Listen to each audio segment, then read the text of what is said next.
BFM Business, BFM Crypto, la chronique. Et Antoine, sur les cryptos, on est toujours capté par des résistances techniques. Ouais, on a du mal à redépasser les 44 000 $ pour le Bitcoin, les 2200, ça va à peu près pour l'Ether, mais bon, difficile de faire mieux.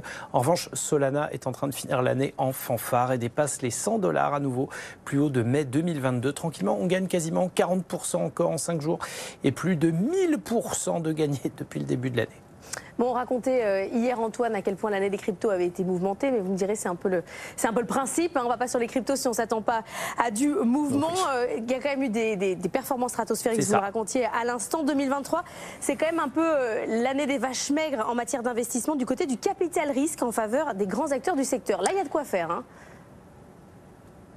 Oui, c'est même une cata. En un an, on est passé du triple au simple de 33 milliards l'année dernière à juste un petit peu plus de 10 cette année. Donc forte baisse des montants investis, forte baisse du nombre d'opérations aussi, puisqu'on passe d'un peu plus de 2600 l'année dernière à 1860 cette année.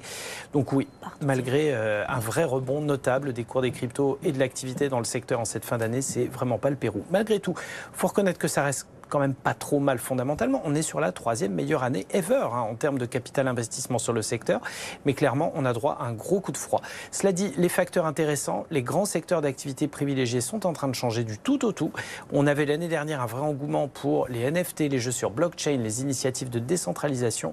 Là cette année, retour au financement en priorité de l'infrastructure de paiement et aussi du Web 3 qui est loin d'être mort. Au contraire, vraie grosse reprise cette année et la nette reprise des cours, le succès incroyable des altcoins dont Solana bien sûr, et le futur halving du Bitcoin sont d'ores et déjà des catalyseurs d'une reprise que les analystes attendent encore plus sensible l'année prochaine. Les montants devraient encore être en progrès.